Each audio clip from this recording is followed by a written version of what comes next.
Hello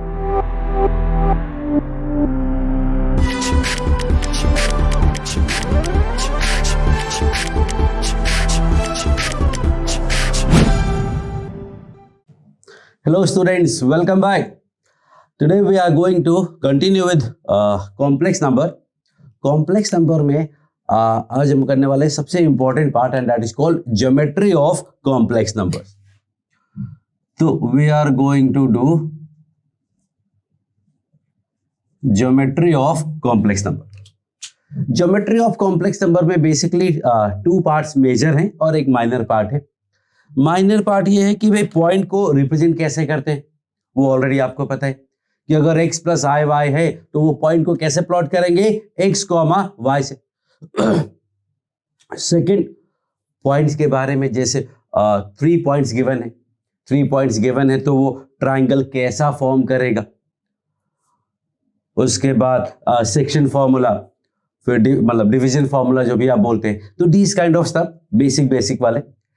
जो major दो part है, that one part is geometry based on modulus and then geometry based on argument.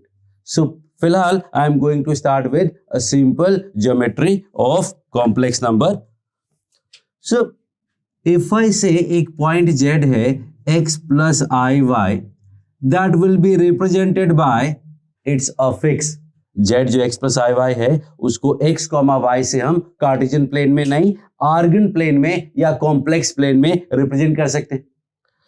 तो suppose आपको 2 points लेने हैं, तो वो 2 पॉइंट्स आप कौन कौन से लेंगे, x1 प्लस आई वाई वन और z2 ले लेंगे x2 plus I Y two. x1 plus I Y one and x2 plus I Y two.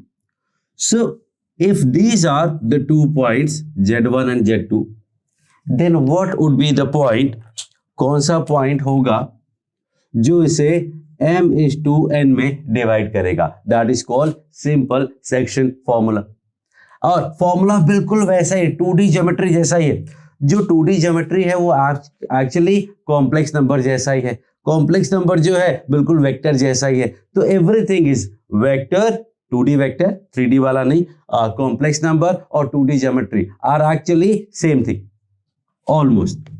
So this z will be what, mz2 plus nz1 upon m plus n. खत्म. अच्छी बात पता है क्या है इसमें? अच्छी बात यह है कि कोऑर्डिनेट ज्योमेट्री में x को अलग लिखना होता था, y अलग लिखना होता था. mx2 plus nx1 upon m plus n, comma my2 plus ny1 upon m plus n. But यहाँ पे z के अंदर x और y दोनों आ जाते हैं, तो सीधा सीधा आपका यहाँ से काम चल जाएगा. और अगर डिवीजन एक्सटर्नल हो तो, if division is external then what we get, then we get mz2 minus nz1 upon m minus n, same as in coordinate geometry. अगर आपको आइडिया नहीं एक्सटर्नल का तो पॉइंट वाला वीडियो देखो, सेक्शन फॉर्मूला वाला, वहां पे काफी डिटेल में आपको बताया गया. सो ये इंटरनल एक्सटर्नल डिवीजन हो गया. एक स्पेशल केस इसका होता है मिड पॉइंट. तो बोलो मिड पॉइंट क्या होगा? तो मिड पॉइंट होगा एक्चुअल में 1:1 में डिवाइड करेगा, तो दैट गिव्स मी mz1 मतलब z1 प्लस z2 बाय 2.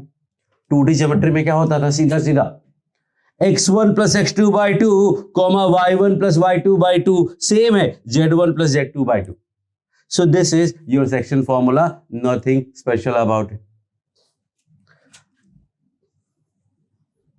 एक क्वेश्चन है, क्वेश्चन ये है कि if z1 z2 z3 are in AP arithmetic progression. कुछ बच्चे बोलते हैं सर वो तो रियल नंबर में होता है. ऐसा कुछ नहीं है. Any number could be in AP. उसके लिए रियल नंबर या फिर कॉम्प्लेक्स नंबर का कोई इंपॉर्टेंस नहीं है. बस एक फिक्स नंबर ऐड करते जाओ. अगर वो नंबर आयोटा जैसा हो गया, कोई कॉम्प्लेक्स नंबर, कोई नॉन रियल हो गया, तो नॉन रियल AP बन जाएगा. That won't be a problem. Then z1 Z2 Z3 lies on? ये क्वेश्चन है। अगर Z1 Z2 Z3 AP में है तो Z1 Z2 Z3 कहाँ पे लाई करेंगे? सो AP का मतलब होता है B equals to A plus C by 2. Now what do you see? You see that, बोलो, think of it, what is this? Z1 plus Z2 by 2 क्या था? Z1 Z2 का mid point. Z2 plus Z3 by 2 क्या होगा? Z2 Z3 का mid point. तो अगर Z2 Z1 और Z3 के बिल्कुल सेंटर में है तो we can say they form a line. They can not form a circle, they can not form a parabola, they can not form any other curve, because एक line में है। हाँ, कोई ऐसा कर्व हो सकता है जिसपे ये लाई करे, जैसे साइन थीटा पे लाई कर सकता है, डिपेंड्स। कोई भी क्यूबिक कर्व पे लाई कर सकते हैं 3 point, but according to the options, option में क्या था? सर्कल था, पैराबोला था और स्ट्रेट लाइन और none of this. So what we can say कि Z1 Z2 Z3 lies on a line, but that depends on the option.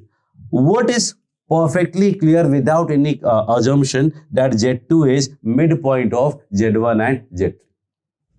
Z2 is midpoint of Z1 and Z3. Then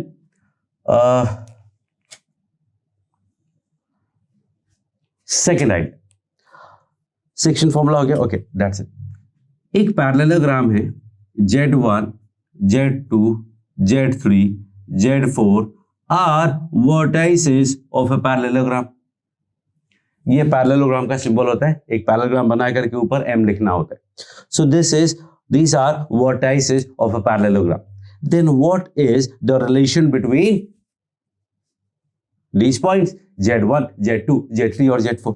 So if you pause the video and try to solve this, you will be able to understand. You will be able to find the answer, because point and line वाले, point वाले chapter में जब 4 point system पढ़ाया था, जहां मैंने parallelogram पढ़ाया था, आपको स्पेसिफिकली बताया था पैरेललोग्राम में बहुत सारी चीजें होती है, बट काम का सिर्फ एक ही चीज होता है, that you need to remember कि what is the most important part of definition, property, whatever you call it, one statement is most important for parallelogram, and every single question of parallelogram will be solved on that line. So pause the video and try to solve this question I am going to solve. And that important point was diagonals bisects each other. मतलब अगर ये order में मान लेता हूं मैं, तो I can say Z1 और Z3 का जो मिड पॉइंट होगा वही Z2 और Z4 का भी मिड पॉइंट होगा, because Z1 and Z3 are ends of one diagonal and Z2 Z4 are ends of another diagonal. दोनों अलग अलग डायगोनल के एंड पॉइंट्स हैं। अगर वो बाइसेक्ट करते हैं तो उसका मिड पॉइंट सेम होगा, तो इसका मिड पॉइंट क्या हो जाएगा? Z1 प्लस Z3 बाई 2 और दूसरे का Z2 प्लस Z4 बाई 2। अगर मैं ये 2 कैंसिल कर देता हूं तो आई कैन से Z1 plus Z3 equal to Z2 plus Z4। इसी को अगर हमें सिंपल 2D ज्योमेट्री में कन्वर्ट करना हो तो क्या कर सकते हैं? आई can say x1 plus x3 equal to y1 plus y4, y2 plus y4, sorry, x1 plus x3 equal to x2 plus x4, and also y1 plus y3 equal to y2 plus y4। दोनों में x भी put कर सकते हो और y भी put कर सकते हो, both must be true. That is okay. One more question I have. एक ट्रायंगल है जिसके वर्टेक्स हैं Z1 Z2 Z3, तो उसका सेंट्रॉइड क्या होगा? What would be centroid of this triangle? Simple वाला अगर याद करो तो सेंट्रॉइड होता था x1 plus x2 plus x3 by 3 comma y1 plus y2 plus y3 by 3। तो यहां पे क्या हो जाएगा? Yes, you guess it right, Z1 plus Z2 plus Z3 by 3, simple. तो this is all very simple concepts, nothing new to you, everything is known. बस क्या है, अभी x और y जो अलग अलग हुआ करते थे वो सब कंबाइंड हो गए।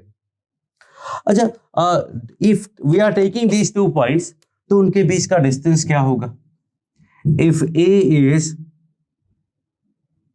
x1 y1 and b will be x2 y2, I can say कि ये जो a है वो z1 को रिप्रेजेंट करता है, that is x1 plus i y1, और ये जो b है that is representing z2, that is x2 plus i y2. Now if we need to find distance between these two, तो I will say AB equals to distance formula. Distance formula क्या होता है? x1 minus x2 का square plus y1 minus y2 का square. ये काफी कुछ mod of complex number जैसा दिख रहा है। कैन आई टेल यू कि this is modulus of x1 minus x2 plus i y1 minus y2। बोल सकते हैं इसका under root a square plus b square is mod of a plus ib. I am going to rewrite it as x1 plus i y1 minus x2 plus i y2. ध्यान से देखो, समझो इसको। All good? Okay.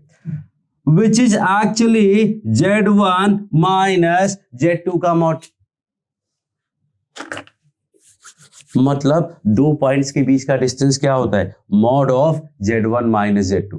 2 points z1 और z2 है, तो उनके बीच का डिस्टेंस क्या हो जाएगा? Mod of z1 minus z2।